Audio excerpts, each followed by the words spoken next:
You're still watching Prime Morning. The newspapers have a lot they are reporting. A day after my birthday, I want to say a very big thank you to all of you for the love that you showed me yesterday. It was amazing. You made me have a wonderful day yesterday. I couldn't have done it without you. Thank you to all the messages that you sent. Thank you for the lovely gifts. Thank you so much. It was an amazing day. I'm very grateful. Now, this segment is probably brought to you by Franco Trading Enterprise. Still phone papa pay fee. Whatever gadget you're looking for, just go to Franco Trading Enterprise, whether mobile phones, television sets, CCTV cameras. We say worry no more. We've got you covered.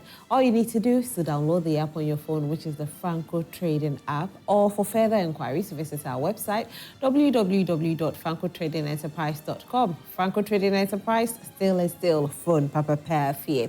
You know how we do it right here on Prime Morning. We make it an inclusive conversation. So don't forget to send your messages to us on 055-157-5757, 055-157-5757, and let's get talking. Now, today we want to take a look at what is happening in the United States of America, which is trickling down to us, which is U.S. aid, where Donald Trump has decided to halt their services. Now, it's been halted for 90 days for now, but what will happen after the 90 days? Will it be resumed, or it will continue to be halted, or even be cancelled completely?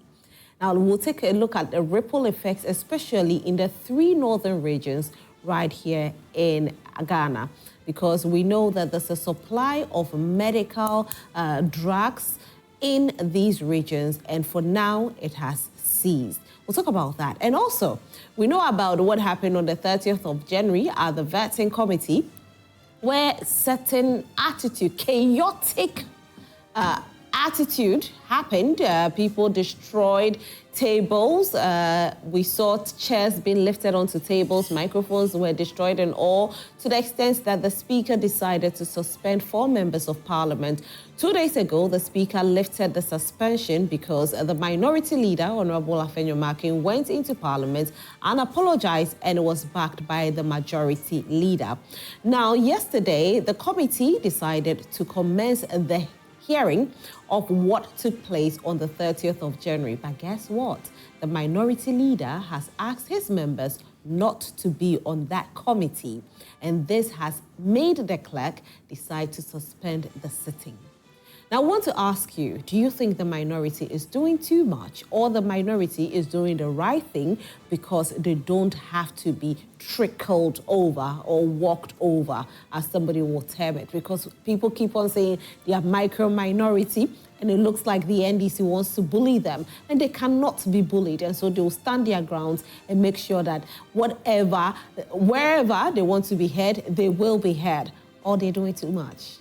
Let's hear your voice this morning on 055-157-5757, 055-157-5757. You can also leave your comments on Facebook as we are streaming live there. And don't forget that as you are leaving your comment, you hit the share button. Let everybody on your timeline enjoy it. I will place a priority on people that will leave their comments on Facebook, because they are very dear to our hearts. Doesn't mean you sending your message to WhatsApp is not, but we'll do Facebook first, and then we come on our WhatsApp to read our comments as well. I want to welcome our guests who are seated and poised for the conversation this morning. Openyi Kwame Jantuah, who's representing the CPP. Good morning, Openyi. Good morning. How are you? Very well. Happy birthday. Thank you so much. Belated. Thank you. Thank you very much. So what did you do? There were so many surprises.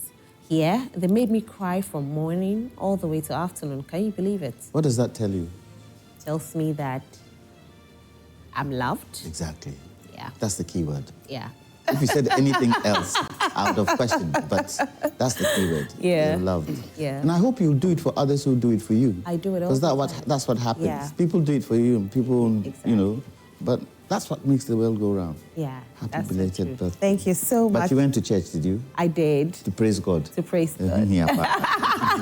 God has been good. And also here with Osei Kwame Griffith. Good morning. How are you? I'm doing very well. I love every time you come, because you come with the technocrats side of the conversation, you know, and he's actually the former director for National Identification Authority. And, you know, yesterday some list came out, so we saw it. The deputy ministers designate. Let me go through it. I think some of them have been trending on social media, especially John Dumelo has been trending because he is the deputy minister designate for Agric. Now, I'll read a few of them. Ministry of Finance, the deputy is Thomas Nyako Ampim. Ministry of Interior, Ebenezer Oklete Telabi. Ministry of Defense, Ernest Broja Jemfi. Ministry of Education, Clement Abbas Apak. Ministry of Energy and Green Transition, Richard Jan Mensah. Ministry of Roads and Highways, Al Hassan Suhoyini. Ministry of Justice and Attorney General, Justice Surem Sai. Ministry of Works, Housing and Water Resources, Gisela Tete Agbotui. Ministry of Tourism, Culture and Creative Arts, Yusuf Isaka Jaja. Ministry of Food and Agriculture, John Kofi Seto Dumelo. And Ministry of Trade, Agribusiness and Industry, Samson Ahi. So these are the names that have popped up. I don't know if there'll be more added to it, but we know that the president has told us that it's not all ministries that will have deputies. So I don't know, Openi, do you think we'll hear more names? How many is left? Before, good morning to our viewers. Good morning, one more time. How many is left? He said 60. Yeah. So far, how many has he done? 13. Yeah, 13. No. For the deputies. 13 all. It's all part of the 60. Yeah. He did 42. For the 55 so far. 55 so far. So we're left with what, 5? 5. Wow. Yeah. So the proof of the pudding is in the eating. So the next 5, I don't know whether it's going to be deputies or I don't know. But I believe it will be deputy regional. Regional, right? Yeah. We haven't had any. Yeah. But I think at a point in time, we also heard that some of the regions are not going to have deputies if it's not that big a region. Yes. But some of them really deserve to have deputies. I also expect that communications will have deputies. Okay. But communication had deputy, didn't he? Not yet. It's not yet. So he probably would sit down and go through the entire list again to find out, okay, which ones really need a second deputy. Then take it from there. Energy has 1 deputy. Yeah. Yes. Energy is big now with the green transition added to it. So it's big. So let's see. The proof of the pudding, I say, is in the eating. Once all that is in place, now we are going, the work now starts. And let's see how that goes. What about you? What do you think, David? Well, I believe communications is one big ministry that should have a deputy, and then the rest will probably be regional deputies. Ashanti, for example, with 47 constituencies, will definitely need a deputy. So. Greater Accra. Greater Accra. The challenge is that all those who have been given positions should work. There's one thing I have seen. I don't know whether the president will do something about it, because we complained about it in the erstwhile Akufo-Addo regime. Is the one who motorcade. Whether the president will say, no more, because it's continuing. Let's see, the people of Ghana are not happy with that kind of thing. If you know that you're a minister and you've got to get to somewhere, get to Parliament, leave home early. Like we have left home early and make sure we are here. Because we can also say that, 6 o'clock is too, so I would sleep and come back. 4 o'clock, do we work here? No. We are here to serve the people. So they should also learn to be able to get to where they are going to early. In my father's days, some of them drove their own cars. Yes, government to give you a car, but some of them did drive their own cars. The actual cabinet ministers had drivers, but some of them drove their own cars. Even in President Rawlings' time, I know, what's his name? Kwame Pepra, our cousin. He was driving his own car to work. So that one who thing, it has to cease. Has to cease because it's cost to the taxpayer. That's so true. Anyway, let's go to what the newspapers are reporting, and then we go into our topics for this morning. I'll start with the New Republic newspaper. The New Republic: royalty for sale at ECG as bosses abandon NPP ship for NDC lifeboat. Oh, really? Wow, really? You go where your bread is buttered. Of course. All right, so vetting chaos, Inquisition hits a roadblock, and this is our topic for this morning, one of our topics for this morning. Dumelo, Sremsai, and Sohoyini amongst deputy minister nominees. Government to earn secretive gold for oil. Abu Jantuah hints. Did you say Suhini? Yes, Sohoyini. Our own Suhini? Yes. Deputy Minister of what? Yes. Let me get it for you. So Sohoyini. Roads or something. Yeah. Yeah, he's for Ministerial for Roads and Highways. Okay. Yeah. And then Gisela, is it Gisela or Gisela? Yeah, Gisela is for, she's for Ministry for Works, Housing and Water Resources. Yeah. Okay, so government to earn secretive gold for oil, and this is coming from Abu Jantuah. We didn't really get to understand what the gold for oil was really, but they told us that it helped stabilize our city. But we didn't really get to know more about it, so I hope we get to know more about it. The Overseer newspaper is my next newspaper, The Overseer. President Mahama nominates deputy ministers. Baumia was a wrong candidate. We don't want him for 2028. NPP supporters in Kumasi, really, did they really say this? Because it looks like there was a press conference, not all of them, but a few of them. I knew that they wouldn't take Baumia again. You don't think he'll come back? No, I don't think so. Why? The greatest defeat MPP has ever had. You think he was a factor? Well, it wasn't a factor, but that is what they will say. Look, the defeat of the MPP has hit them hard. They can't believe that, 88 MPs over NDC's 188. No, wow. I don't think. There would be a race for it, but Which he would participate. Yeah, he would participate. But I think gradually it will shift back to Ashanti.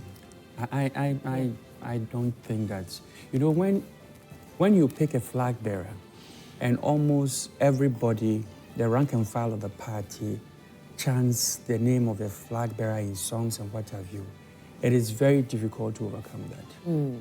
He has a very strong name ID among the rank and file of the party. So it will be difficult for them to change. That's my opinion. To change Yes, Dr. Bambu yes, it will be. See, that's what helped President Akufo-Addo, because he was a flag bearer once, and people, your name is used for a national campaign. It becomes very difficult to change, especially the way primaries for presidential candidates is now more or less at the base of the party.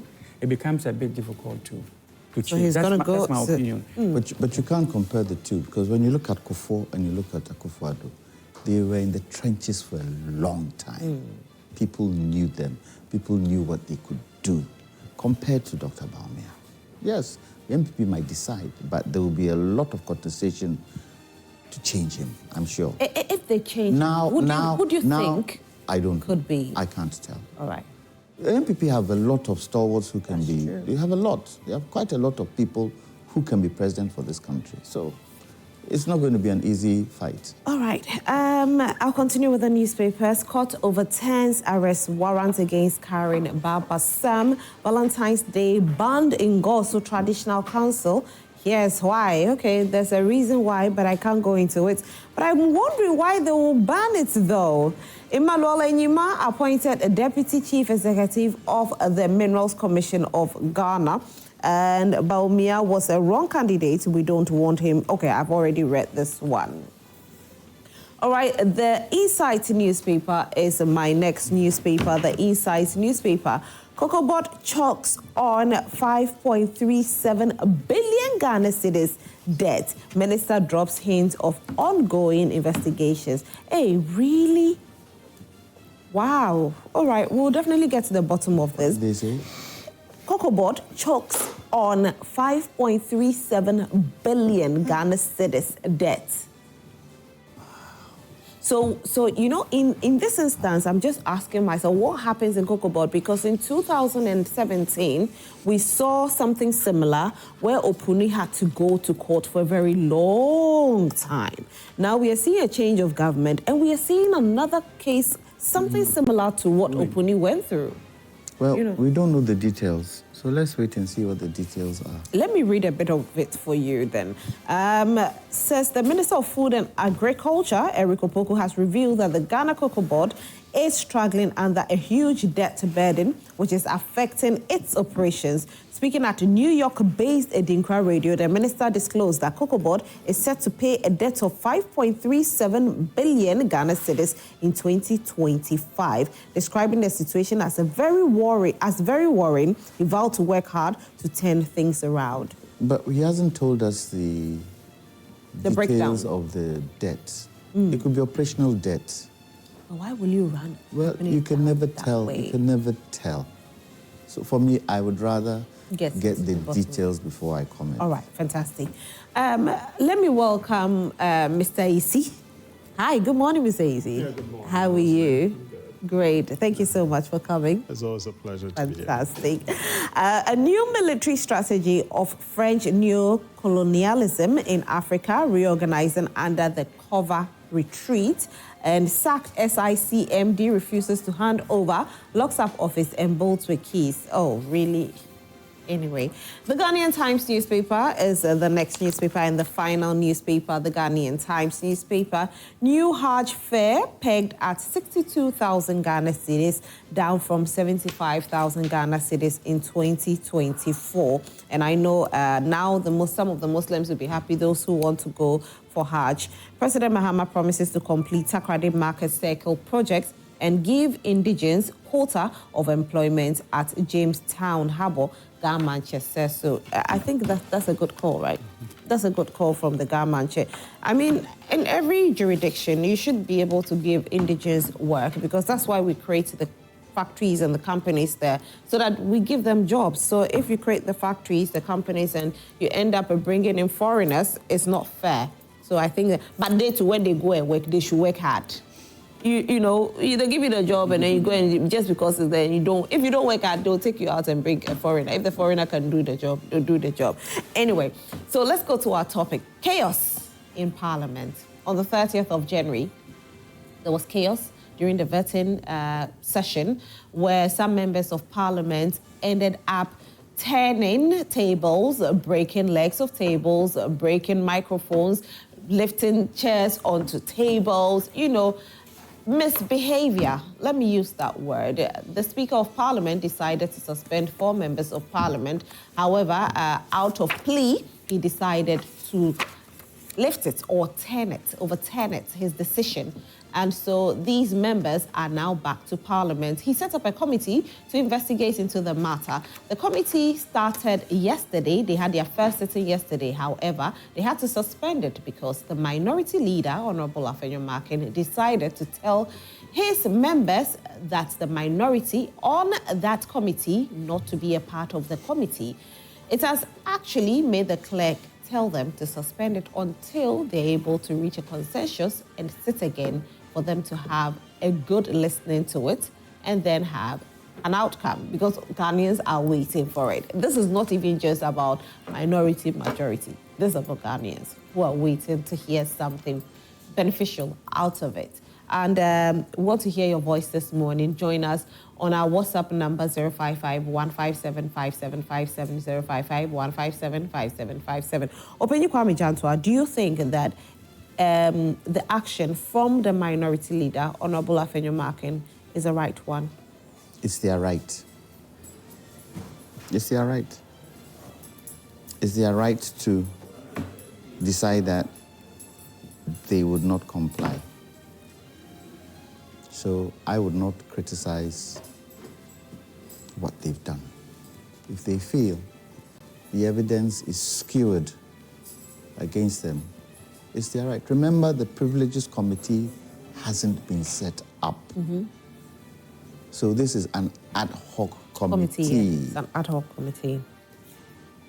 When the Privileges Committee is set up, then maybe they can take this matter up again. But I don't understand why it's taking so long for the committees in Parliament to be set up. Now, if you're going according to the, what do you call it? It was the standing orders of Parliament.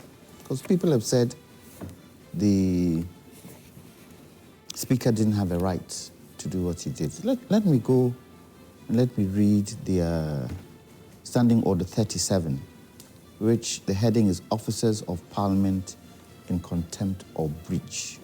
37.1 says, and I quote, where Parliament finds an officer guilty of contempt of Parliament or breach of parliamentary privilege, Parliament may order that A, the finding be reported to the chairman of the Parliamentary Service Board for disciplinary proceedings against the officer, and the officer be interdicted in accordance with the regulations of the Parliamentary Service pending the determination of the disciplinary proceedings. And 2, a person interdicted under paragraph B shall not enter the precincts of Parliament while the interdiction is in force. Who heads the Parliamentary Service Board? The Speaker. The Speaker. So he has rights. So he had the right to do it. Yes, he had the right to do it. And Ghanaians saw what happened. It wasn't done in isolation. It wasn't done under the table. It was to everybody. He needed to act. Because the action that we saw was absurd, was ludicrous, and really and truly, it wasn't becoming of what? Parliamentarians. I will not blame one side. I will blame both sides. It is not the fact that you're parliamentarian that is important. It is the fact that it's in the House of Parliament, the office of Parliament. It's like the presidency. If you insult the president, it's not the individual you've insulted. You've insulted the office of the president. And that's where the challenge is. Both sides were culpable in what happened in Parliament. It wasn't a one-sided thing. If it so happened that the opposition did what they did and members of the majority sat quietly and watched them, even when they were provoked, that would be a different kettle of fish. But no, both sides were culpable. So let's see what's going to happen. The clerk has what? Suspended. Yeah. Let's see the next thing is going to happen. I'm sure the Speaker would say something about it at the next sitting of Parliament. But I think the Speaker should quickly form the Privileges Committee so that this case can go to that. There, you can't say you are not going to come when you're called. You'd have to. You'd have to come. So, and I didn't understand, yes, he tampered justice with mercy. Is that how they say it? I didn't understand why he would do that whilst the committee is in place. If he wanted the committee, or it was in suspension of the committee's results so that they can come back to power. Whatever comes out of the committee is what they will do. But then I think the Speaker should quickly form the Privileges Committee and let's get this thing over and done. So, you know, at a point in time, the minority leader, Honorable Afenyomarkin, actually called for the dissolving of the ad hoc committee. Do you agree that the ad hoc committee should be dissolved? I believe that the Privileges Committee is the one that should handle this. And what we've seen now and the suspension of the proceedings, the Speaker should just quickly put the Privileges Committee in place. Because opposition is not going to... Can you force them? Can they be forced to go to the committee when really and truly... Yes, I'm sure the Speaker has the right to set committees. But if the opposition come and say, well, this committee really is not a committee of Parliament. We have a committee that handles some of these breaches. So form that committee and we take it from there. It could also be that the MPP are going to regroup.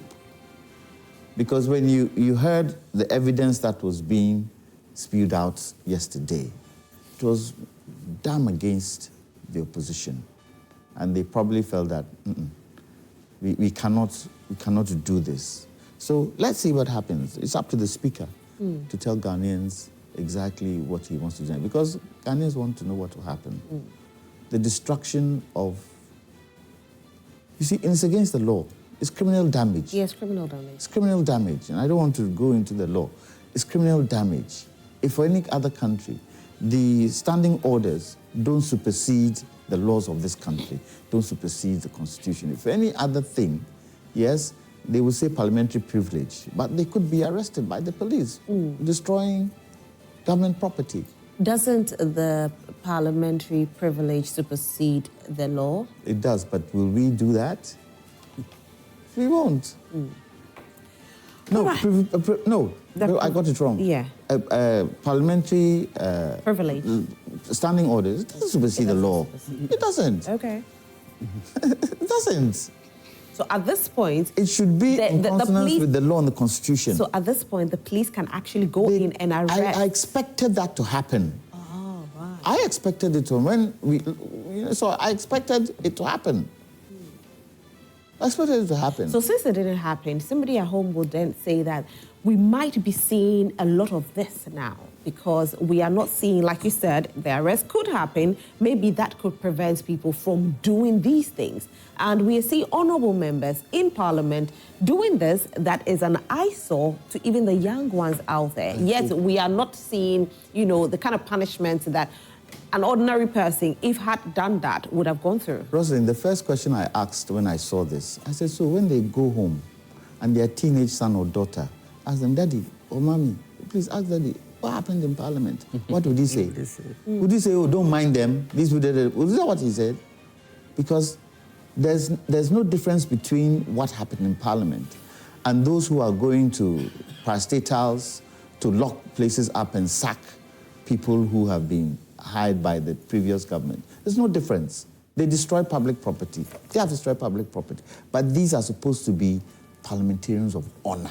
Okay. Griffith. Yes. Okay. First of all, let me say that, and let me just go through and define the problem. Okay. There's been a misunderstanding on scheduling of minister designates. And I believe that before the vetting committee even started sitting, there were some agreements that were made to ensure that the minister designates were vetted in record time. And I commend both the majority and minority for, those agreements that were made. However, when the vetting started, two things that they agreed on was that the number of minister designates they were going to vet in a day, and two, on the average, about 2 hours of vetting, which was agreed from both sides. So it was agreed? Yes. 2 hours? Yes. Per person? Approximately. You can't actually put, It could go beyond. Technically, it could go a little beyond all. Okay. But what did we see? We had a situation where, one, Oliver's appearance alone had to take away one whole day. And number two, you have the whole of the committee using about an hour or a little more to vet a candidate. And the minority leader, the ranking alone, will take another 4 or 5 hours. Some of the questions were repetitive, going way back to statements they had made during the campaign. Is that not normal? Well, I don't think we've seen this in the past, the way it has been, done. 5 hours, 6 hours, just one person. We've seen it. Not this bad, I think. No, we've seen a 3-day. Yeah, that was because the issues were different, so it wasn't the same. It wasn't the same as this one. In this case, but it's vetting. Vetting. Exactly. Yeah. So if you can give somebody 3 days, then somebody, you set the precedence. So somebody too will say that if I use 5 hours for you, it's fair because we did it in 3 days for somebody else. I even remember Furata took 2 days. 2 days. Yeah. And the reason was that they thought that his work at the ministry didn't warrant, him getting the nod. And so they tried to. So I'm just saying that it was for different reasons. Not just to go over their campaign messages, some of which were really unnecessary, in my opinion. So what happens? What happens is that Okudzeto was supposed to come. You send him a letter to come. Copies were made to all members of the committee. He appears, he couldn't be vetted. The following day, you send him another letter in the evening to come the following day. Copies were sent to all members of the committee. In the morning, you had every right to say, these numbers that you have put forth for us to vet today were too many. But they waited until somewhere around 10 p.m. and said, no, why are you doing 6 or 7 or 8 instead of 4 that we agreed? 3 that we agreed. But you had the correspondence that said that today you were going to be voting these people. Letters are it was issued. 2, and then increased to 3, and then increased to 4. 4. Yes. So you had the letters that were sent to the minister designate. Copies were made to all. So you knew in the morning. And these chiefs had been seated from morning hoping that, for the second day, hoping that he would be vetted. Then you decide that you are not going to continue. Now, what is a normal thing for? Does it put in your hands the right to turn tables and destroy equipment? No. You can, at the maximum, this is a democracy, you can stage a walkout. Point of order. Are you saying that the fact that the chiefs were there is a criteria? No, I'm just saying that. When you say chiefs were seated for, you came, you go according to what is happening in there. Whether you sit for 2, 3, 4, 5 hours, you decided to come. That's not the point. So for me, it's no excuse. That's not the point I'm making. I am saying that you have invited Honorable Okudzeto Ablakwa. For the first day, he brings all his people to come for vetting. They were supposed to be 10. It didn't happen. How many did they bring? They're supposed to be 10 people, according to the letter. See, the number is not whether it is 10 or 20 or what have you. That's not the point I'm making. The point is that he's brought his people for vetting. On the first day, it didn't happen. The second day, you issue him a letter in the evening, asking him to come the following day. Copies were made to all the members of the committee. And then the second day, there's an issue.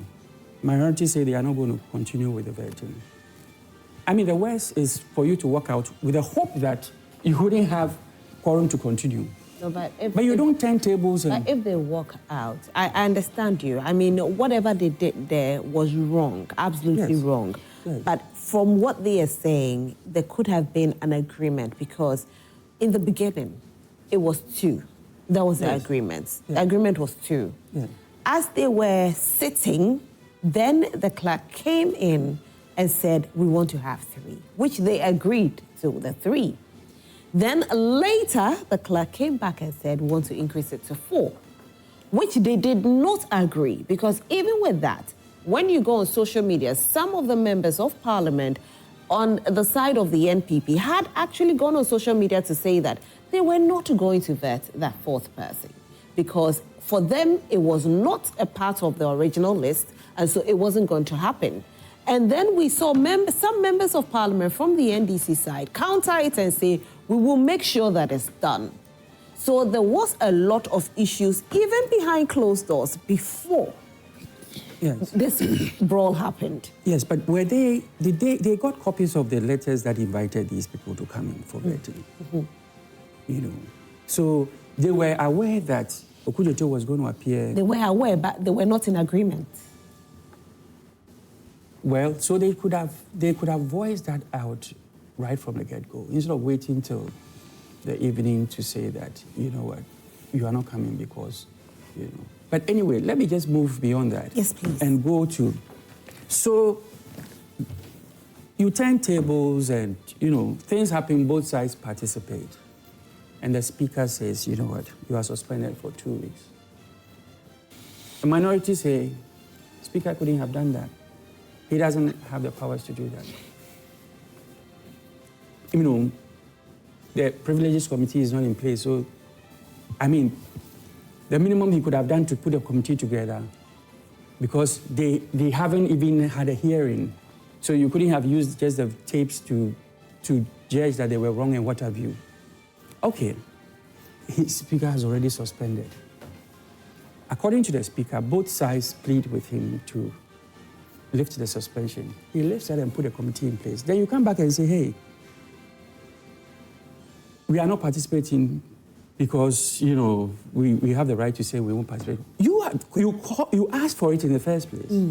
Does the speaker have the right to suspend? Yes, the speaker. If you go back to the Parliamentary Privileges Act 1956, and I'll come back to come all the way up to the 1992 Constitution, it says that the speaker shall have authority to preserve order in the House and enforce observance of the rule of order. Let me come to Parliamentary Act of 1965. It says that the speaker shall, the same things, shall preserve order in the House and enforce observance of the rule of order. The speaker may, in exercise of his authority to preserve order in the House, suspend any member from the service of the House for such period as he thinks fit. Then you go look at Standing Order 28.1 and 28.2. And then look at the 1992, it repeats more or less the same things in the 1992 Constitution, Article 93.2 and Article 112. So the Speaker actually had the right to do that. But as it is pointed out to you, you say, oh, but he couldn't have just, you know, meted out punitive action without any trial. So he says, okay, at least a minimum he should have put together a committee to do that. He says, okay, so let's have a committee. You initially begin to participate. I'll give you 2 minutes more to finish. And as you hear the things that are being thrown at, you know, as you hear the things that are coming out, you decide to pull your members and also ask your people not to participate. So I think that now the Speaker has a right to, you know, work rapidly towards putting the privilege, which you cannot decide not to participate. So I don't think that they have been consistently inconsistent with the way, you know, this thing has gone. Say, okay, you could have at the minimum, put a committee together. He does that. You say, I'm not going to participate. So I think maybe they're underrating how much attention Ghanaians are paying to some of these things. You know, and I urge, you know, especially our communicators to bring out some of these you know, inconsistencies in the way they have. Okay, all right. Mr. Isi, minority leader says minority should not partake in the committee hearing.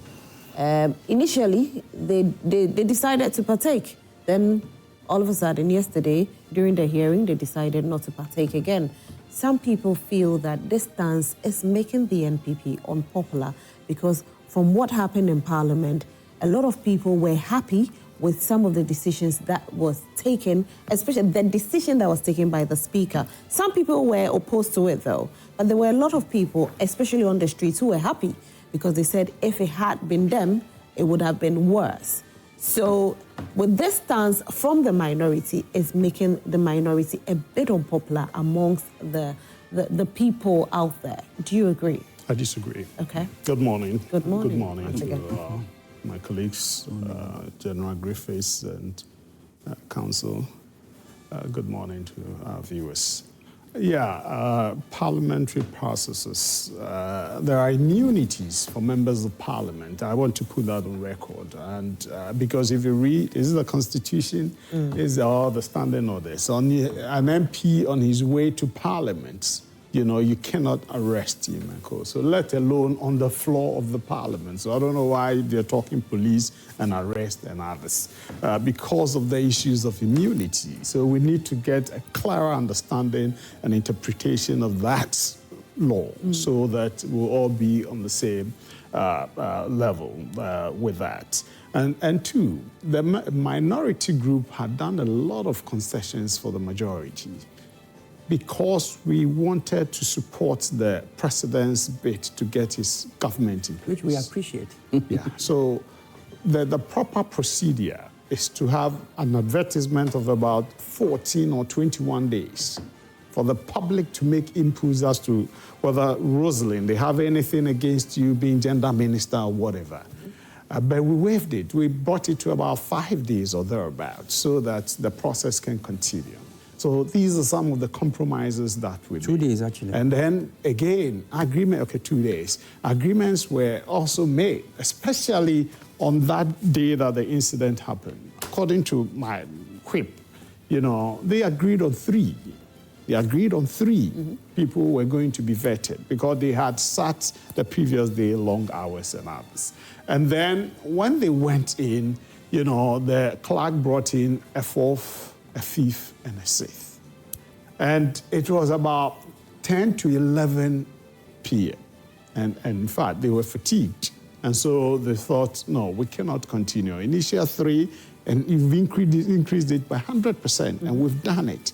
And these 2 people who were being brought in, they thought it was stampeding them, okay? Because these were critical ministries, health and foreign affairs. And they thought they needed the fresh energy to engage these people.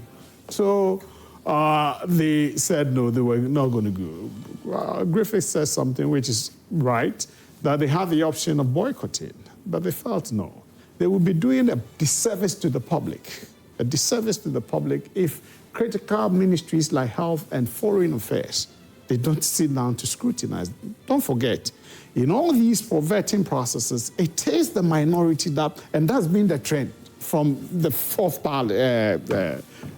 parliament till date. It's been the minority that had been hitting the critical questions. Why?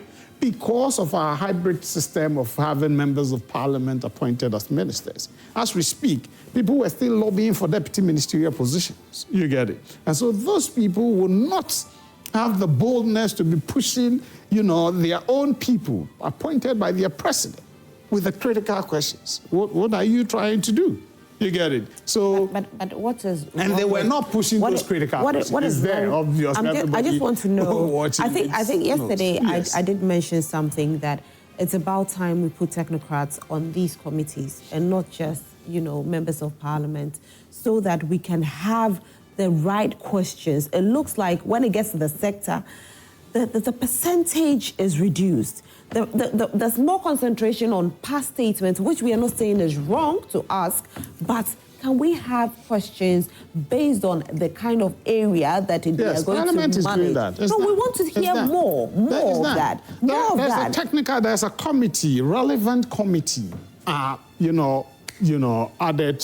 brought on, okay, to us. When you bring Agric minister, the minister for Agric, the technical subcommittee of Agric in Parliament, they are given the mandate to put 4 people on the committee. What questions do they ask? Yeah, so they are the people within there. That's why but yes, it's a proposal that you get the technocrats out there. Yes. Maybe 2, 3 can be co-opted in there. You get it? I remember, and look, this for the records, when my wife was a member of Parliament, before she was a member of the appointments committee. Okay. And if you're coming, a lawyer, a judge, whatever, we do research. We speak to the big guys in the law arena before, she goes to sit there. You get it? So you don't assume that people MPs just go to sit there without doing anything. They do research. Okay, they get the pertinent questions. Okay, I remember we had some top lawyers about, if you were sitting there, what are some of the questions you think is relevant to the legal fraternity or the judicial, the bench and co. Then they will, before she goes there, and so when she sits there, whatever she's asking, she's not just asking just because it is well researched. And most MPs do that before the proceed. So we have listened to this year's vetting, and I can assure you that there's more concentration on for somebody important. Like Honorable Sam George, 51% based on past questions, past comments. And if you look at what it was like 11% on his sector. Very relevant. He knows his sector. But anyway, let's continue though. Let's continue. Sometimes some people say it's not relevant. I'm not saying the questions are not relevant. Look, I'm just saying. Once Pio Gabra sat before them, one brilliant man every Ghanaian will agree. Brilliant man. At that time, everybody knows Pio Gabra. He stands up and the earth is shaking, right? He appeared before them. The only question that knocked him out, are you a registered voter? How on earth? You get it? Pio Gabra was not a registered voter. He lost out as a minister because of that. You get it? Because the Constitution says before you should be qualified to be a member of Parliament. I don't think you are getting me, but let's move on. No. Let's move on. Can we concentrate on the dissolving I'm coming to the suspension of the ad hoc those committee? Ones. Yes, to me, all because of the human psychology and others, all questions are relevant. And it sends signals to us, those of us outside Parliament who anticipate or have this thing to get to Parliament, that whatever you do today, that'll be a day of reckoning. So that is the issue. Now, again, the Speaker, my brother, a lawyer, said is the Parliamentary Service Board chairman, right? But does the law say a board? What is the relevance of a board if the chairman can take unilateral decisions? What is the relevance? The absence of a board. You get it. So if there's a board in place, then the board must be, and as we speak, a lot of the committees and co have not been constituted. I heard my whip yesterday saying it's because the majority have not submitted their list. They have submitted their list. May I read this again for you so that at least it clarifies some of what it says. Standing Order 37 again, A. It says, the finding be reported to the chairman of the Parliamentary Services Board for disciplinary proceedings against the officer. Yes, service board. Right. Service board. Yes, but it's the right of the chairman. Yes. Who is the chairman?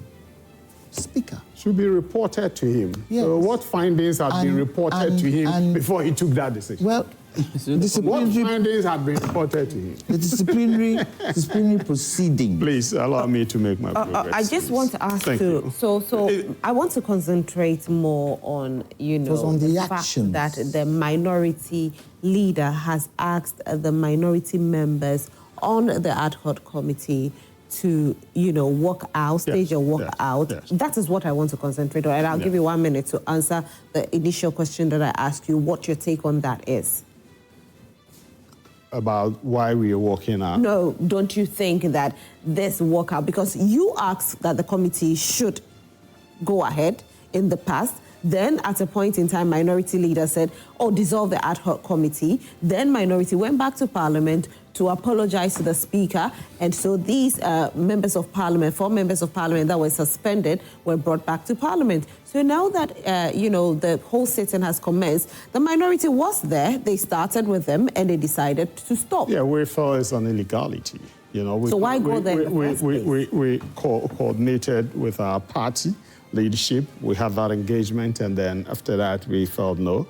What the Speaker was doing was an illegality, and we don't have to encourage an illegality to continue. So that is the basis upon which the leader decided no member invited should appear before that illegal committee. So that is it. And I was talking about something about appointments committee, selection committee, business committee. We made, those concessions. Committee is yet to be fully constituted. You get it. And so selection, these 3 are now somehow in place because you need to have the business committee to know what Parliament is going to do, selection committee, appointment committee. These are critical at this time to enable the president get his handle on, you get it, and then move. So in doing these things, we need to ensure that the law is being respected. And again, yes, nobody here will say what's happened in Parliament was good. To be honest, I said somewhere that I thought it's been one too many, that they do some of these things and get away with it.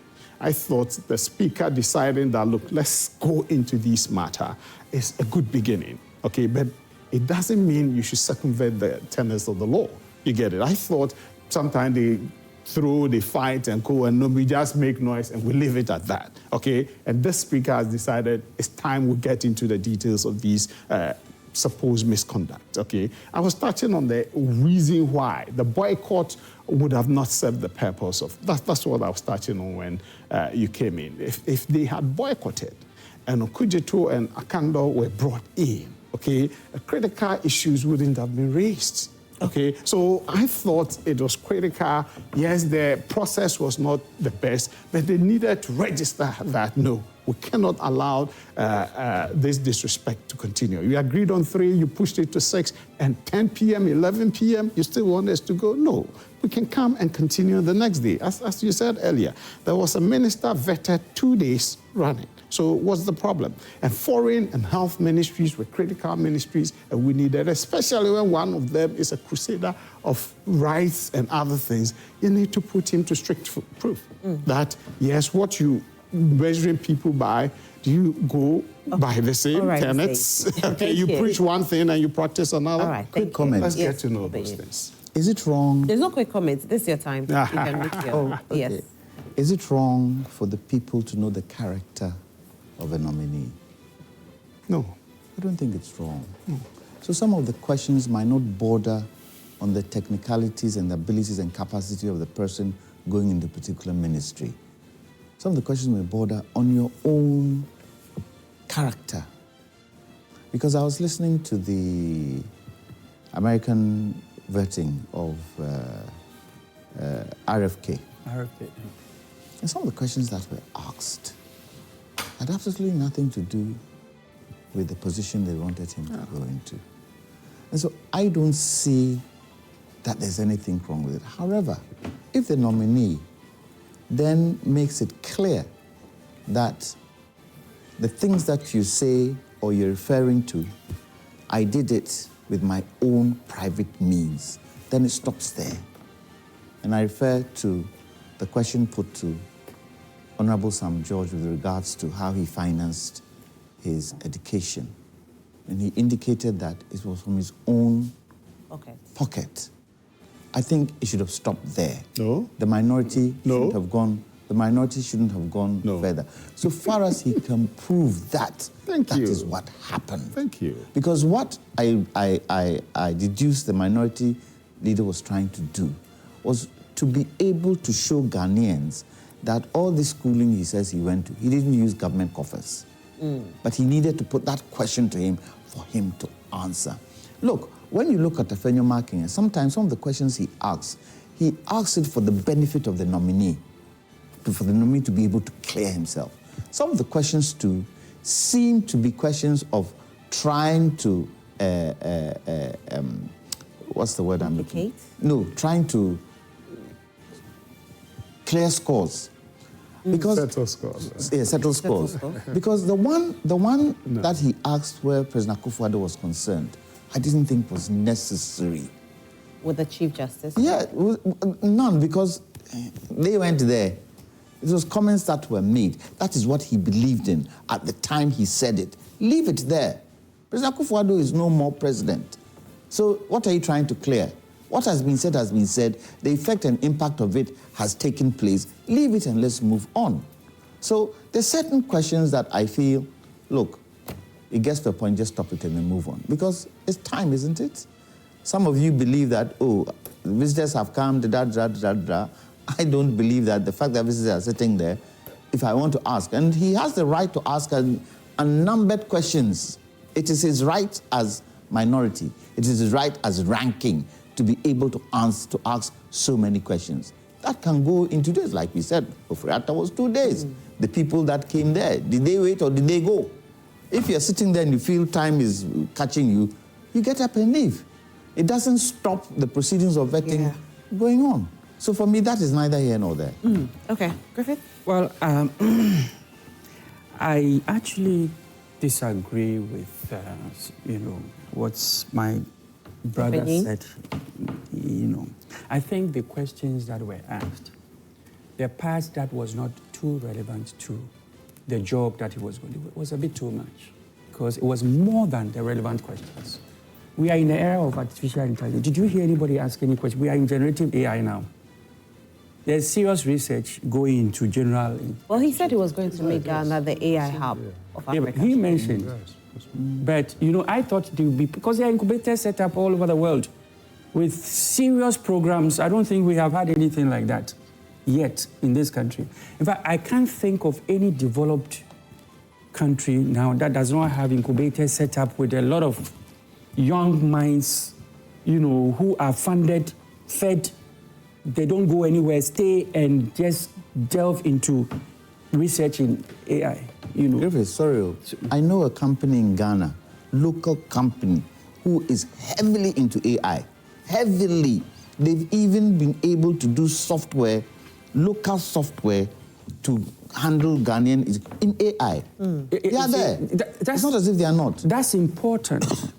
But more important will be government policy towards setting up the right structures that would ensure that we are not left behind. Look, if artificial general intelligence comes to play, we will be replaced with robots. You know why? Because the AI that we have now, you have to click a button and it will spew up information just like a search engine. But it does that more efficiently. There are cars in America that they don't need drivers, right? Yes. Okay. That's even the artificial narrow intelligence. You know, it has one function. Now, artificial general intelligence will be sitting here. Nobody has to click any button, and it would be listening to you. But the advantage they will have is that the laws that you are reading here, they don't need this book.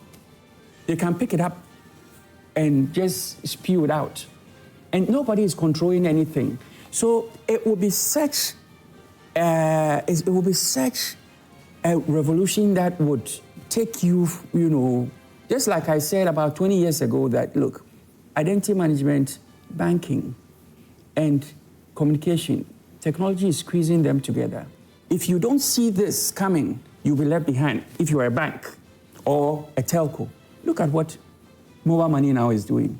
So you see, I was expecting questions in such areas, but not to sit down and play videos of campaign messages and then, which is not heading anywhere. Okay, so somebody on the street of social media, somebody wrote this, says, my honest view, I was hoping this vetting with Sam George will detail specific questions. I mean, there are so many issues. Personally, I would like to the minister to tell us the state of all these agencies going to be under him and how he plans to make them functional and contribute to the nation's development. First is the National Communications Authority.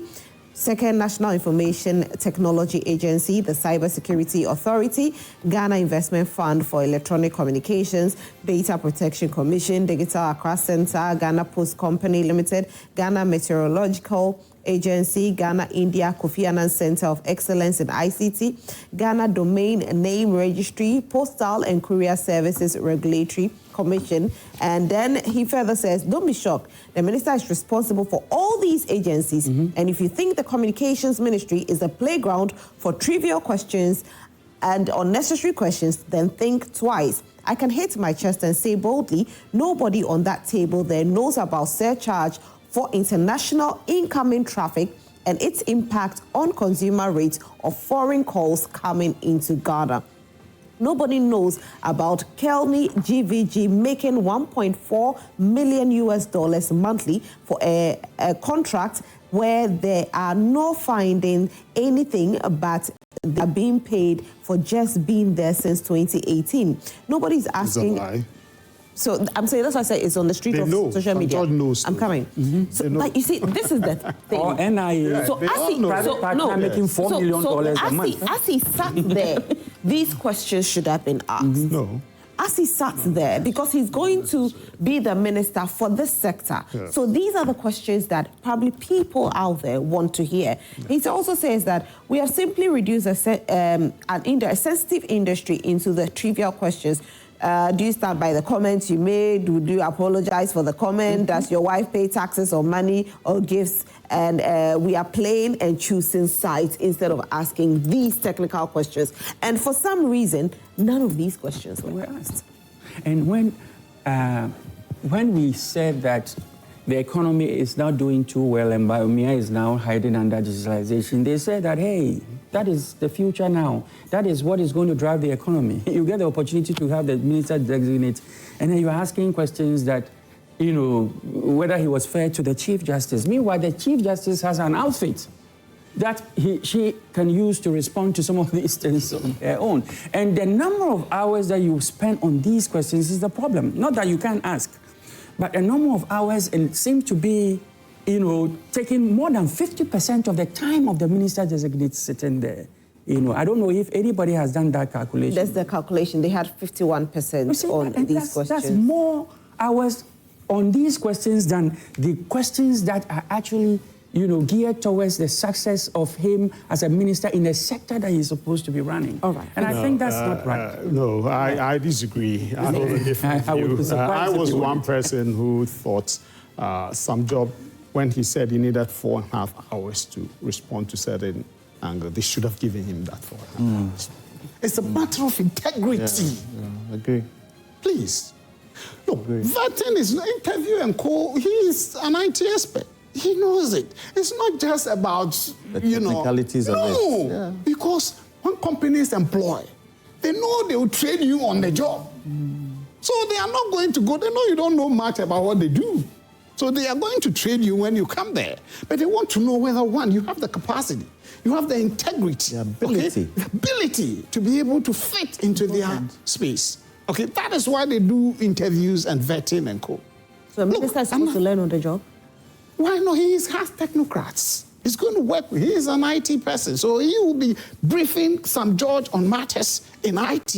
Even though, fortunately for us, Sam George himself is an expert in the area. You get it? Just 1 minute. Yes. If we vote for a president who has never been a president before, doesn't he learn on the job? No, I get you. But you see, the thing They are is, no, technocrats who advise the wait, ministers. when we are That's what putting they the do. ministers there, They are policy and we people.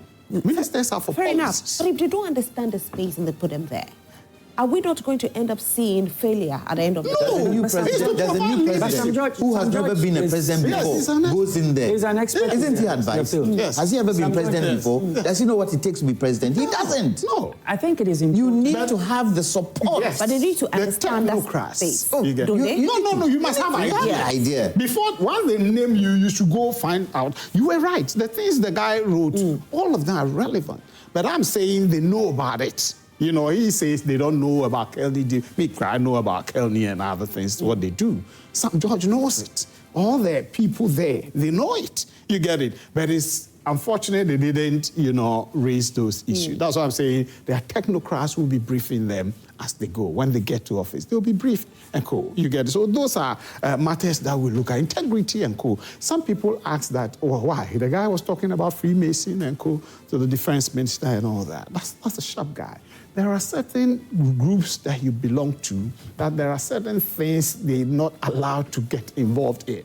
And now you're going to be a minister, and there's a possibility that those kind of people or issues may come before you. When your group you belong to prescribes that, how are you going to handle But it's amazing These are that issues I get that- you. yes. It's amazing It that has been we, brought Kwame out. Jantuah and Yes. George, you are Yes. saying this. Yes. When we saw Honorable Haruna Idrisu sit there, Yes. we asked him questions about education, didn't we? Yes. When we saw, we've seen some ministers, when the minister designates, they sat there, and you asked them questions about that place. Sam George So was why are asked we now about it. saying Yes. that, oh, he might not, he will go and learn on the job? Why is it that for him, it is more of learning on the job? They are all there to be ministers, right? When you conduct your life outside differently, they will ask you. Just one question. So that's wrong. Just one question. Minister of Gender. They made me Minister of Gender. And it turns out that I'm homosexual. Yes. Which one would you question? You see? Would you question my ability to be Minister of Gender? Or will you question that I am gay? I'm gay. I don't understand. That would be the key point. That would be the Because I'm key about to point. say Yes. from that. Opinion, why would you even, but why will you nominate, why will you nominate Yes. if you know what the law says and put that person there? You don't know, and so how do you then come and ask the person about the person's sexuality there? Why not? The president doesn't know. Let's That's why the public is asked to come Minister of Gender. It's not known. Yes. And then But you know, even that gender ministry, One of the I nominees have- we hear that you are gay. And I said, no, I'm not. So that frowns on the face of you being Minister of Gender. And I'm different from some. No, that comes before. No, please. You don't know. You have to check. I don't think that is. That's somebody's private life. No. But I'll read some messages. I just want to read some messages. Let me read some messages, gentlemen. All right, so this one says, good morning to you, Rosalind, and to your guests. Please join me say congratulations to Honorable Suhoyini for being nominated to the Deputy Ministry of Roads and Highways. Rosalind, everyone in Ghana would get to know who the minority is and what they are up to. Why boycott the probe committee if you have not committed any crime? Haj Sharan from Tamale. Good morning, Rosalind. It seems there's a lot of finger-pointing going on within the NPP regarding their unexpected loss in the 2024 general elections. Some are blaming Dr. Bawumia, while others believe it's the result of the party's own shortcomings, including arrogance, nepotism, and poor performance. According to Miracles Obuaji, Dr. Bawumia, is the director of communications. The NPP defeat was largely due to low voter turnout amongst party members. Abuaji cited significant drops in NPP votes in key regions, suggesting that the party's base didn't show up to vote. However, others argue that NPP's loss was a result of their own failures, including the perceived arrogance and nepotism of Nana Addo's administration. They believe that the party's poor performance and a lack of accountability ultimately led to their defeat.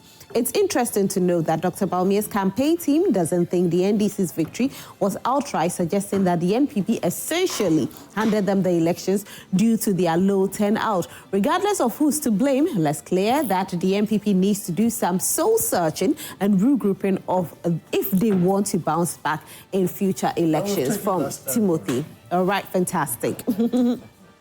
Good morning. I think the Speaker of Parliament has restored the needed value to the 9th Parliament by his actions.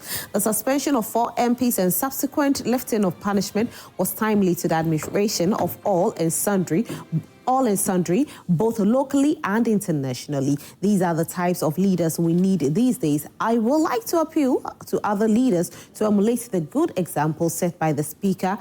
Crack the whip when the need arises. Thank you, Francis from Ade. So, Master Roman Fortuna Sola says that, good morning, beautiful Rosalind. I think the chairman of the committee should stop listening to Afenyo Markins. He's setting traps for himself and he can't be trusted. The man, Afenyo Markins, has an agenda which is destructive of Parliament because he has no numbers in the House. Good morning to you. The 9th Parliament under the 4th Republic of Ghana has the potential to set a remarkable precedent in parliamentary proceedings by introducing innovative ideas that aim to uplift the nation in various sectors, including education, health, technology, and agriculture. The effective functionings of this legislative body can significantly influence the quality of life for Ghanaians and drive sustainable development across the country. Aaron Beba Kokomisa Alhaji Hamza from Pig Farm says, good morning, dear. It's the fact that micro-minority group is trying all that they could to run away from accountability for the vandalism that took place in Parliament the last time. Properties destroyed at Parliament House was bought by the poor taxpayers' money, and that they must be made to pay for it. That's what the Speaker said, though. The Speaker said they are going to pay for it. We are failing to realize one thing. The soul of the NPP micro-minority group is to disrupt businesses of there, and that has been their game plan from day one. They are not about the law of this land, sorry. The laws must be seen to be looking for all of us. They should not try anything funny in this country, else they will regret it. Okay, thank you very much for sending your message. Sorry about that. Good morning, Brother Girl. Thank you so much. Please, can someone tell me that the policeman came and do, apart from the carrying of the broken tables, what will happen to me if I go to Parliament House and break a chair? Honey, you are not a parliamentarian, so dare you not. Dare you not. Good morning, madam. Abdul Latif from Elembele. Respectfully, Madam, it's a very regrettable and shameful act by the honourable members. Let's all condemn it. Respectfully, Madam Roslyn, even if the Speaker has lifted the suspension, destruction of public property is a crime, I'm suggesting respectfully that the Speaker should sanction them and even ask them to pay for the destruction of the public property. He has done that. He says they will pay for it. Muta Abatwa from Asawase says the actions of the micro-minority clearly demonstrate bad faith. Whether or not they added a public fact-finding committee, the truth must be established and the culprits must face the necessary consequences. Honourable members should know better and must not engage in such misconduct as it undermines the integrity of their positions and the trust of the people they serve.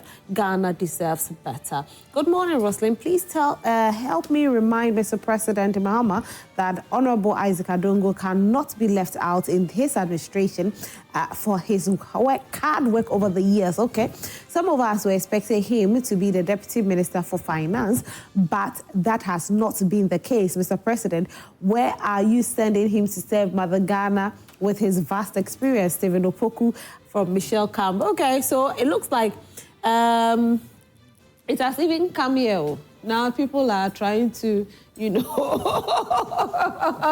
through our platform. We hear you. Good morning, Joy Prime. They are comparing the wrong thing on the issue of Ken Ofori-Atta because of his ill health. He was taken through for 2 days. This is the record. They shouldn't shift the post to look good in the eye of the populace. Moses from Chirpone. Roslyn, good morning, Roslyn. There's too much hypocrisy in this country. Today, people have problem with Honourable Afenyomark in vetting questions and timing. Ken Ofori-Atta was vetted within 2 days. Godfrey Dame was vetted for 6 hours. What has suddenly changed? What's the crime in questioning nominees on their own CV? People have lost job opportunities due to mistakes in their CVs. A lot of people are learning from the process in a positive way. As to how long it will take to vet a nominee depends on the person's response and previous conduct. There's absolutely nothing wrong in questioning nominees about their previous conducts and utterances. Mr. Speaker's suspension of 3 minority members and 1 majority member was an act in bad faith. We all watched the video, and there are a lot of majority members involved, including Esiedu Nketiah's son, K. Frimpo. I'll read my last one. I'll come back. Ooh, okay, I'll come back and read more later. Good morning, Roslyn. In all the vetting imbroglio, okay, I blame the Speaker for not cracking the whip, but he did. He did. I thought the minority were only being a thorn in the flesh of only the majority, but I'm tempted to believe same is happening to the Speaker. So far, he's made 2 U-turns, which doesn't sit well with me. He set up a committee to look into an issue after suspending for some members, only to turn around to lift the suspension and also suspend the sitting of the committee. The optics are not very clear. The priorities seem to be missed. Rami Hassan. Rami, so there were processes to that. That's what I was going to say. There were processes. There was an apology that was made on the floor of Parliament. And you know, even in court, when somebody makes an apology... If you show remorse. If you show remorse, yes. Oh, what does the law say with regards to that? If you show remorse? Well, it depends on the judge. They can reduce your sentence or, you know, they tell you you've shown remorse, so this is the punishment that you get. They can reduce your sentence, can do so many things. First, you show remorse. When Sir John, the late Sir John, apologized to the Supreme Court, what did they say? So he showed remorse. So once remorse is shown, can get suspended sentence. Yes. So Speaker didn't just act in absence. Of course, there were certain actions that were taken. All right, so let's go to the north and the U.S. aid issues that's happening in the north.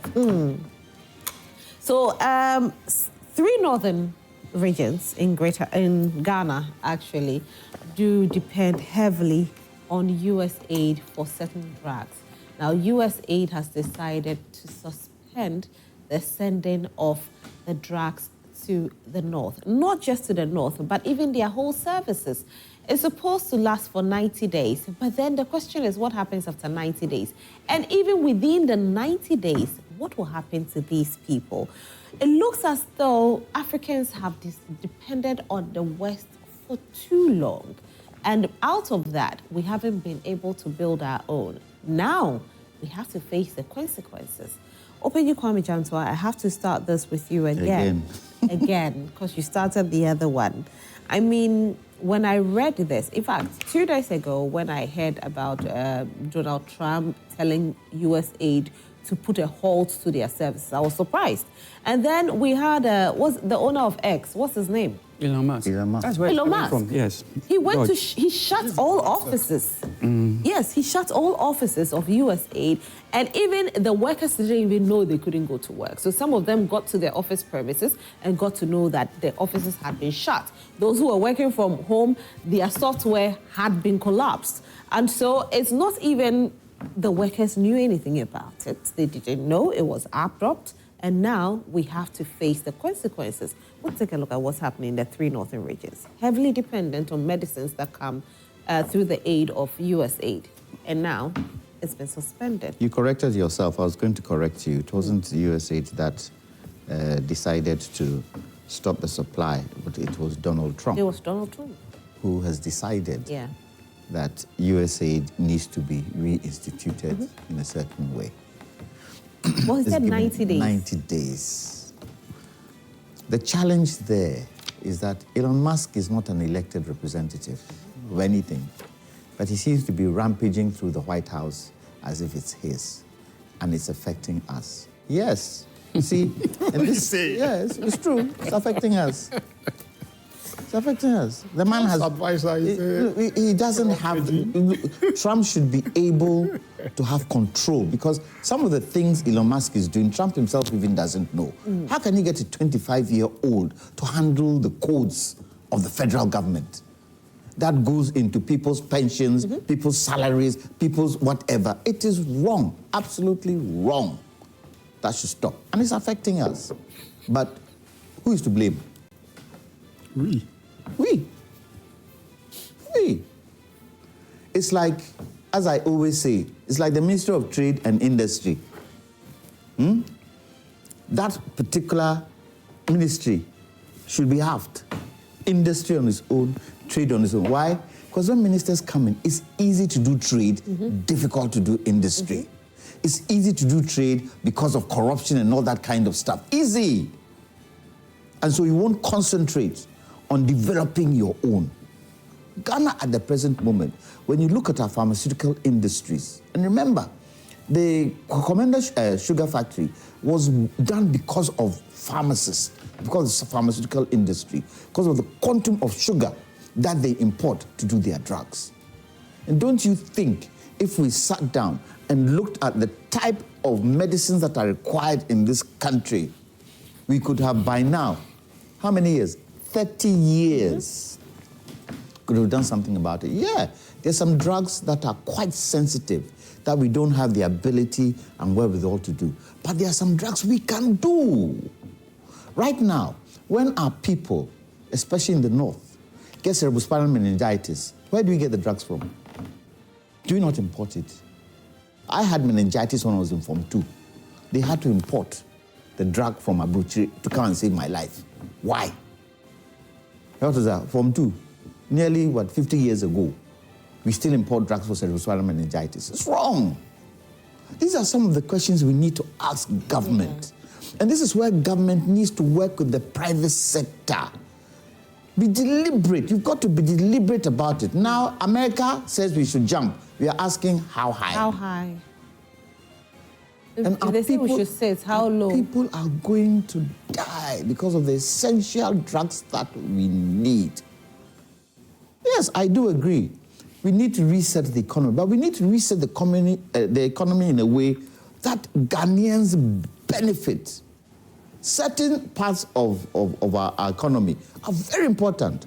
Agriculture, education, health, energy. 4 areas that hold the economy strong. And we are still importing. We have good pharmaceutical companies, manufacturers in Ghana. Why don't we build their capacity? Where do we even get serum? Where do we get the base of serum to be able to do what? Do drugs. Are there not many snakes in this country? Dogs, do they not bite us from rabies? In fact, the snakes in this country, they're plenty. Plenty. Plenty. Do we harvest poisons from them to be able to manufacture drugs for ourselves? People do juju and talk to the snakes. That dependence. You see, what is happening in America today? Trump is drawing back all the things he can draw back to make his economy strong, because with all the things he's doing, the dollar is up, isn't it? Yeah. And this is where we, in this continent called Africa, should be able to work together. It doesn't need Ghana to do this, but it needs another country who has the wherewithal to do it. Ghana can do something else, another country can do something else, and then we work and, trade amongst ourselves with regards to such things. Right. We have depended so much on the West. We're getting to a point where the West is squeezing things out. It's got to a point where we ourselves should look at how we are able to keep ourselves alive. Right. It's important. Sometimes you have to hit that roadblock. By the way, sorry. Yeah. One of the reasons why Trump is doing what he's doing, USAID, because USAID can be very bureaucratic. Very bureaucratic. And sometimes the monies that are required to do certain things don't even come. That's true. And even when it comes, it goes back to people's pockets. So if he wants to sanitize, he should sanitize, but sanitize it in a way that it doesn't kill people. I think that if you look at from, I don't know whether any of you have heard of Project 25. Yeah. Yes. But before then, let me start from why USAID was set up. And because some of the things that I had to do in my previous life was to... Your previous life? Sorry. my previous time. Yeah. My previous time was to serve on the Honorable USS Oscar Austin, which is a Marine destroyer. And so you were a Marine? I was in the Navy. Oh, in the Navy, okay. United States Navy. Oh, okay, nice. And to serve on USS Oscar Austin, because of the nukes, I had to upgrade my security clearance from secret to top secret. I was a bit nervous, but it happened, so I got the opportunity to serve on it. Elon Musk is heading the Department of Government Efficiency. It's not a department recognized or set up by any law.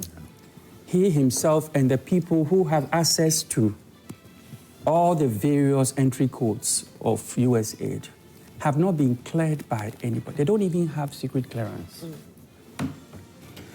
They need top secret clearance. Now, it's even the policy of the United States not to give it to first-generation citizens. So that's another thing. And they have had access to all these. And let me also say that USAID, quite apart from the fact that it was set up to coordinate foreign assistance to other countries, yes, it is also set up for intelligence gathering. November 3rd, which 1961. Is very vital. In 1961, November 3rd, when JFK was frustrated by the State Department bureaucratic practices, decided that he would have an act that will establish USAID. And one of the things that he used to justify that was in Russia's influence around the world was beginning to have a toll on America's influence, and therefore he needed to swiftly send aid and gather intelligence around the world. These are the two things that he used. And for that reason, USAID was formed. And so far... And to end extreme poverty. Yeah, to end extreme poverty. You see, and so far, it has done so well. We had 150 million just last year from them. But if you look at the document, Project 25, it tells you, which was written by hundreds of conservatives and from the Heritage Foundation. And the objective is to more or less, you see, these are people who think that they are losing influence as white folks, and therefore they have to shake up the system. So Trump distanced himself, but so far, whatever he said that will happen, the setting up of Doge was part of that. Deporting 13 million non-documented immigrants was part of that. And you know that from the pace they are going, they will need 60 years to do that. Removing neutrals from government. Now they're giving letters to people in government institutions, asking them to take an offer to leave so they can fill it, according to Project 25, like-minded Americans, you know, imposing tariffs on imports and what have you, which has never worked. Always the consumer would end up paying for those things. And the worst part is that American industries, it is a big threat to the auto industry because Canada has retaliated. And you see, they did a much smarter version of what Trump did. They put tariffs on goods that they can find substitutes for. So they push the market towards the substitute goods and not, goods that they cannot find substitutes for, they left them alone. So you see, there's an agenda that is, being, an agenda from the Trump and the, conservatives that is unfolding in America. But for me, is this not even going to make us better? Because you see, it might look like we'll struggle now, but it will force our leaders to do what we've been wanting them to do all these years. If it will. I'm sure it will. Yeah, because opinion at this point, you know that your people need this. You know that you can create certain medicines here if you give the people the opportunity. We've seen NS Chemistry as a plant. We've seen other. Whatever the case, Burkina Faso has shown us that it's possible. Exactly. It's possible. So sometimes we need to hit this roadblock to be able to stand on our ground. Will we? Let me defend that. He's not suggesting we should have a military leader. He's only suggesting that we should do the things that the military leader is doing. Okay, so I think that we first of all, it's a clear signal that, the free money that is coming is not going to come in, at least to, and it's not just the health sector, by the way. In agric, they've done so well in agric. They pumped in, I think, a total of about $42 million in 2003 alone, to help the agric sector, and I think it was so helpful. The results were very positive from reports that I have seen. But food is still expensive. Yeah. So where does the money go? It would have been more expensive without some of these things. If you look at, let me give you another example. In the health sector alone, the money that's at about 18 million that is pumped into taking care of babies and like the WIC in the US, it's just started 2024. And now it's suspended. That's $18.8 million. You see, and they've been doing that for so many years. So now we have to find ways to show up all those things. Anyway. So, land, please. So I think that we need to begin to look for alternatives to solving these problems ourselves and see how, so it tells us that as a government that has just been formed, fortunately we have this new administration that is so committed to making sure that the right thing is done. And so I'm sure we will do the right thing and make sure that, whatever resources we have would be used efficiently to ensure that it goes to the benefit of the people. I had to put that in. Before George comes in, I think President Mahama's economic dialogue should encompass all these things that are coming up. Not only the fact that we want to expose where the economy is, but we should look at how we move this country forward, especially in the light of some of these things happening. Look, when you look at immigration today, all the countries are going to follow what America is doing. They were going to vote leftist leaders in Germany will do the same. France will do the same. UK probably has done its own, so they might not even know. But immigration is going to be key in the next 5 to 10 years, and we should act towards it. So that economic dialogue should be an economic dialogue that brings all this together, and we move together to build our nation. Very important. And let me just add something small before it comes in.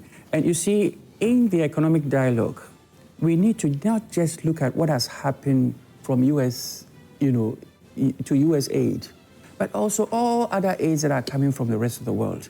That aid is supposed to be just a bonus. Yeah. You need to plan and make sure that you have the means to take care of your people. Yeah. And if something comes in, that's fine. So I think that all these should be part of the conversation to ensure that we are not held, at ransom to some powers somewhere else in the world. It's easy. Yeah, Trump campaigned on American first policies. Yeah. And so He said he would make America great again. Yes, yes. That was his priority. Any other issue is secondary. The interest of America and Americans is his priority. I've been a Trump fan for many years ago. So, but it's hitting people, so it's going to hit Africa hard.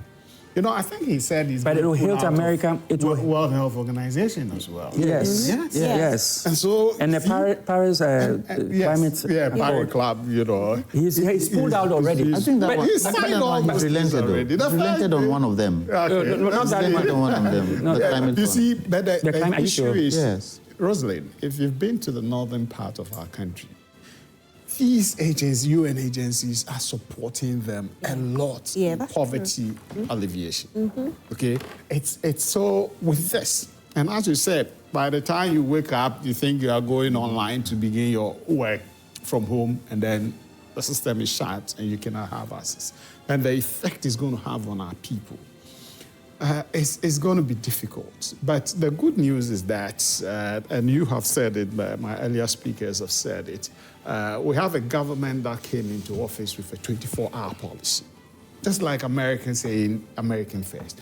There's a 24-hour policy which seeks to address issues of unemployment and creating opportunities. And so I think it's a good thing. We pray the government is able to roll it out and roll it out efficiently so that it will benefit our people. And then let's begin to roll away from the dependence on aid. Because this is going to affect, I know, a lot of people know, that when the Republicans are in office, PPAG suffers a lot. That Planned Parenthood support to them, they don't support these abortion and other things. So when Republicans come, funds to activities in Africa or Ghana especially for PPAG is squeezed, difficult. But so now USAID has come in and they have been in the health sector. A lot of support in the health sector is going to be squeezed, okay? And so when it happens like that, and I tell you, some of the deprived communities these people work in, it's not easy. Yeah. It's not easy. And so these people are going to suffer. How soon are we going to be able to put our structures in place to fill in? Because as they are saying, nothing is coming for them. No, for the next 90 days. So you cannot even move vehicle, beyond the 90 days, Yes. because they are sending it back to State Department. Yes, They are remaking it. So it's not going to... And UNFPA, World Food Program and co, and not more work with U.S. Africans, okay? They support in disaster emergencies and other things. So when gradually they begin to roll out to these sectors, it's going to affect Africa a lot. But let's, as the earlier speaker said, let's put measures so that aid will not become our major issue. When Anado said Ghana beyond aid, we thought it was a cliche, but it's a deliberate policy that government must continue with. So that in the last one, when COVID came, there's been a partnership with Ghana, Senegal, and I think another country to set up vaccine, whatever. I think we should push these things. Trump has showed us, and I'm happy it's come earlier. President Mahama will not get this thing. Budget is here to be prepared by March so that they will factor all these things into the budget to support our people. Fantastic. Goes to show the number of things that are absent in our economy. Yeah, very true. I'll read some comments. Facebook, thank you so much. Those of you who have sent your messages to us on Facebook. Aaron Bebako Kokomisa, good morning to you. The 9th Parliament under the 4th Republic of Ghana has the potential to set a remarkable precedent in parliamentary proceedings by introducing innovative ideas that aim to uplift the nation in various sectors, including education, health, technology, and agriculture. The effective functioning of this legislative body can significantly influence the quality of life for Ghanaians and drive sustainable development across the country. Timothy Anabela says, good morning, Rosalind. It seems like there's a lot of finger pointing going on within the NPP regarding their unexpected loss in the 2024 general elections. Why are they on us? We are doing our house cleaning issues. What's their problem? So what's going to happen? You know, one of the group. So that's what I was going to ask you. Interesting. Go out. So you don't think this will happen? Oh, no. Anything can happen. We go democratic. So, so anything can happen. It will be difficult, right? It will be difficult. Sami Bwacha Samankese says it's intriguing to note that in our country, citizens do not object to ministers and members of parliament and other government officials receiving sitting allowances, dress allowances, and traveling allowances, among other benefits. However, when these same benefits are extended to citizens, they are met with resistance due to political affiliations. Interestingly, those who previously criticized the NPP government for delaying these payments are now defending the NDC government's decision. This paradox highlights the long way we have to go in terms of quality and fairness. If allowances for citizens are deemed unnecessary and we must resort to loans, then politicians should also forgo their allowances and seek loans. Ultimately, no one deserves special treatment based on their position. Every Ghanaian is equal and should be treated as such. All right. Audu Lash Jr. says, good morning from Mafia's Parliament, Newtown. Rosalind, as long as Alexander Afenyo-Markins and Anodon Pre remains the leaders of minority MPP in Parliament will know no peace. Naturally, Afenyo doesn't know how to build consensus. He's not a team member, let alone a leader. As a leader of so-called majority in the 8th Parliament, he could not build consensus on many issues. What else can he offer as a minority leader? Parliament should brace itself for more chaos as long as Afenyo-Markins remains a leader in Parliament now that they are in a position. Parliament is gradually becoming a crime scene. Wallace Wisdom says, good morning, Joy Prime. My best, Rosalind, always happy seeing you on my screen. Thank you so much, Wallace. I love you. Mr. Majid again says that Anodon Pre initiated the chaos and he should be punished for his violent actions. I think the majority have to ignore the minority and focus on building this country. This minority can't continue to be a barrier of government businesses. My regards to Honorable Charles Akwesi Asiedu. Okay. Recently, they didn't have 40 members in there. All right, so I'll just read like two messages from Everybody's lobbying for position.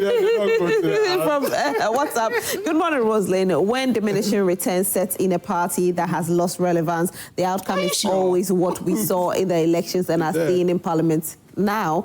This microchip minority called You're calling them microchip. Wow. Is the star of the movie. Okay, so this minority group called MPP isn't relevant in modern Ghana now. Are you sure? I don't think so. I think they are very, very relevant. I'll read the last one. I can't see. I've read yours. Parliament in Ghana. Okay. Ghanaians are patiently waiting to see what the Speaker of Parliament will do with those MPs who misconducted themselves and destroyed state properties procured with taxpayers' money. This from Dasa Mpaha. All right, thank you all so much, those of you who sent your messages. Opening, I think we'll go around and take final opinions on our conversations, and then we can end the segment. So I'll start with you. With regards to what we've discussed? Yes, with regards to what we've discussed. So you have like a minute to Well, make on comments. On the previous one, in terms of the vetting and what happened, I think, as I said earlier, privileges committee should be set up immediately because Ghanaians would like an end to it. On the USA ID one, 90 days. I think it's going to go more than 90 days. It's time for us to reset our own agenda. And remember, all might not happen within this term of government. It would go into the next 2, 3, 4, 5 terms. But the basis of what we want to do should be set now. And it is a national discussion. not a party discussion. The moment we can make it national, it brings everybody on board and gives the right direction. Thank you very much, Opie. Well, I agree with my brother with the chaos in Parliament. I believe that the Privileges Committee should be set up, and and they should be allowed to do their work.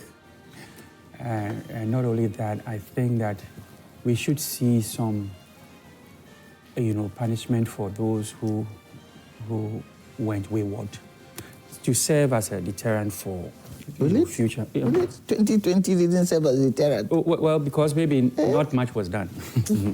And I believe that if this time around we deal with those who really, because it was at the glare this thing of the whole country, and I think it is unacceptable. So it should be handled. Right.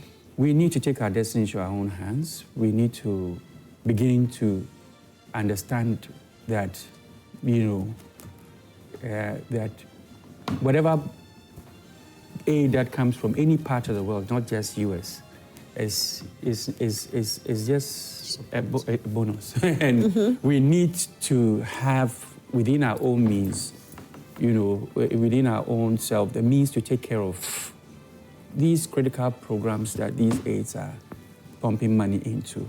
And if they bring in excess money to come and help us, so be it. And I believe we should have, just like my brother said, a dialogue approach to that. The third thing I'm going to say is that I think this new agenda from the United States is going to be a bit short-lived. I think so. Very soon, the United States will realize it's not in their interest to be dismantling some of these structures, because some of the things that these structures bring into, because the Al-Qaeda and ISIS are very happy at the moment, because first of all, you are downsizing FBI. Number two, which is internal, intelligence gathering. The external intelligence gathering, CIA, and then US aid, you've more or less dismantled US aid. CIA is also the next on the line. Yes, they've actually said so. So the Al-Qaeda and what have you are very happy. Not only is it going to limit the intelligence gathering, it is also going to, create problems for the United States with allies whose intelligence the United States relies so heavily on to ensure that, people in the United States and Americans, outside the United States are protected. Right. So I believe that very soon it's going to blow back and it's going to correct itself. Great. George? Yeah, I thought the 2-week suspension to the MPs was high-handed. It should be, it's a punishment. That would have amounted to punishment to the constituents. You are denying the constituents representation in Parliament. I thought there could be alternative punishment that will affect the individual MPs, okay? Something like suspension of allowance or whatever. That may have direct benefits. So if you tell them to stay away for 2 weeks, it's high. But I'm happy those things have all been rescinded. Let's have a fine way. It doesn't mean we should encourage this misconduct and impunity by members of Parliament. Again, Tony Mugabe sometimes told Tony Blair, take your England, I take my Zimbabwe. Yeah. You get it? The UN General Assembly. Yeah. You get it? So these were signs that we should begin to focus on our own ways of, raising resources to be able to manage our affairs. It's come to hit us. Donald Trump is taking the first step.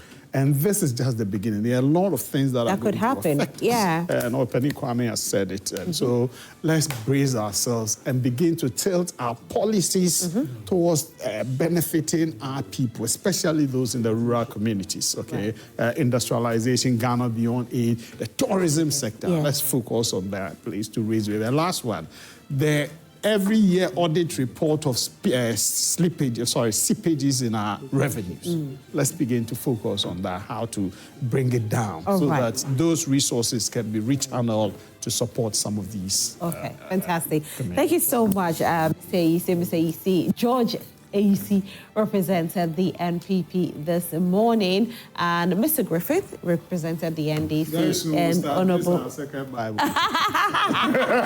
Honorable Kwame Jantuah represented the CPP. Thank you so much, gentlemen. It's different in times of election. Yeah. And it's different in times of Anyway, he's very aggressive during election. You dare not counter him.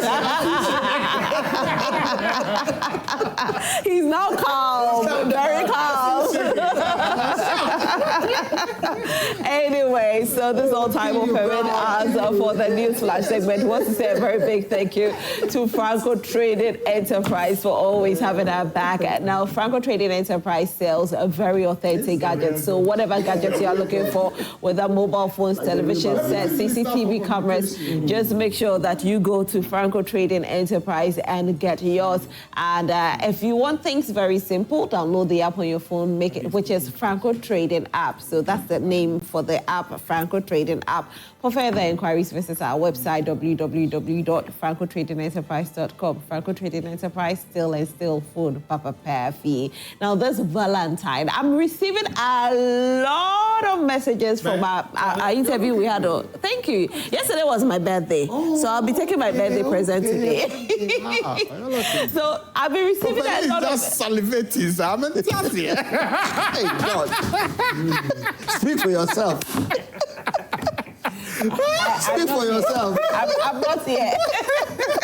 Anyways, I was saying that yesterday we had a beautiful interview on changes where a couple shared their story.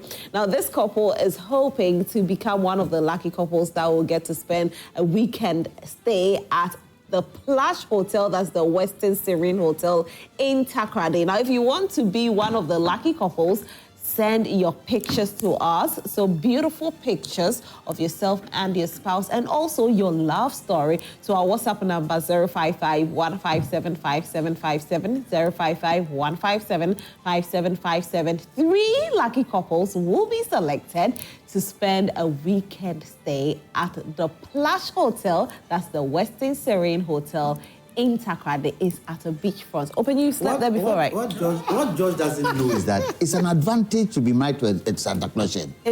Eh? Oh, yeah, Yes, very true. Very true. It's a Santa Claus. Yes.